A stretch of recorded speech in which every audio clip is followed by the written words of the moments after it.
வணக்கம். தமிழர்களின் குரல் உங்கள் வீடு தேடி வருகின்றது. வணக்கம் சொந்தங்களே.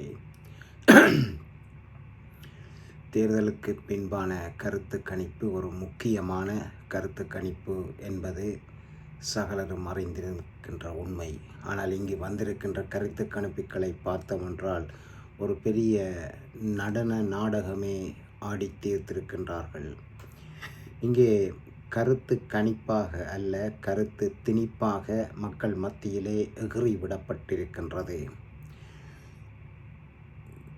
ஜேவிசி ஸ்ரீராம் என்று சொல்லுகின்ற ஒருவர் வழமையாக அங்கே இந்தியன் எக்ஸ்பிரஸுக்கு கொடுக்கின்ற தன்னுடைய கருத்து கணிப்பை அங்கே அதை போட விடாமல் தடுத்த திராவிட முன்னேற்றக் கழகம் அவர் அதை தனது வெப்சைட்டிலேயே அதை ரிலீஸ் பண்ண வேண்டிய ஒரு நிலைமைக்கு தள்ளப்பட்டு ரிலீஸ் பண்ணியும் இருக்கின்றார். அந்த கருத்து கணிப்பு கிட்டத்தட்ட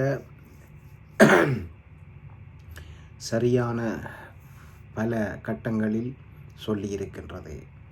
அந்த கருத்து கணிப்பின்படி பார்த்தோம் என்று சொன்னால் அனைத்திந்திய அண்ணா திராவிட முன்னேற்றக் கழகம் அமைந்துள்ள ஜனநாயக கூட்டணி, அதாவது பாஜக, பாட்டாளி மக்கள் கட்சி, இவர்கள் உள்ள கூட்டணி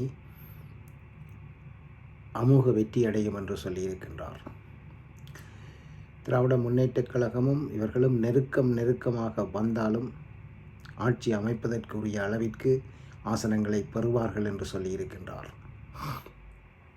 இங்கே இன்றைக்கு பார்த்தோம் என்றால் பனையூரிலே இன்றைக்கு தேர்தல் வேட்பாளர்களுடன் ஒரு ஒன்று கூடலை விஜய் நடத்தி இருக்கின்றார். அதற்கு முன்தினம் 2 தினங்களுக்கு முன்பாக அங்கே சுவாமி தரிசனம் எல்லாம் செய்து வந்திருந்தார். விஜய் போகின்ற போக்கினை பார்த்தால் கருத்து கணிப்புகள் மூலம் விஜயை மட்டம் போட்டு விட்டிருக்கிறார்கள் போலிருக்கின்றது. ஆனால் நிலைமை நிச்சயமாக விஜய்க்கு ஒரு பெரிய ஒரு அப்லிஃப்டிங்கை கொடுக்கும் போலத்தான் தெரிகின்றது.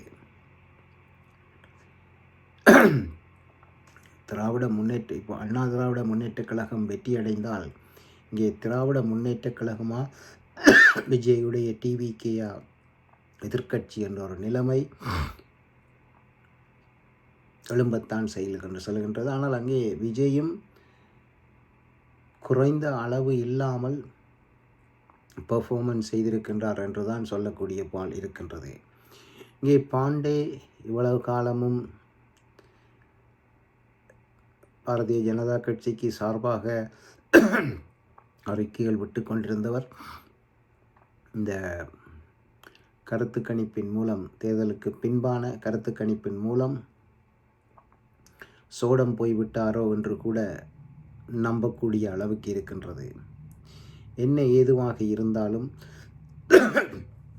இன்றைக்கு எடப்பாடியார் ஒரு பப்ளிக்காக ஒரு அறிக்கையும் விட்டிருக்கின்றார். அதிமுகவினர் குழம்ப வேண்டாம் என்று சொல்லியும் அதிமுகவினரை குழப்புவதற்காக அதாவது திமுக நாடகம் ஆடிக்கொண்டிருக்கின்றார் என்றும் சொல்லியும் இருக்கின்றார். ஸோ மக்களே, மிகவும் கவனமாக இருங்கள். திராவிட முன்னேற்றக் கழகத்தின் நாடகத்திற்கு சோடை போய்விடாதீர்கள். இதன் மூலமாக வாக்குச்சாவடிகளில் எண்ணிக்கைகள் நடந்து கொண்டிருக்கும் பொழுது சோரம் போய்விடாதீர்கள். மீடியாக்களின் பொய்ச் செய்திகளுக்கு எடுபட்டு விட்டு விடாதீர்கள்.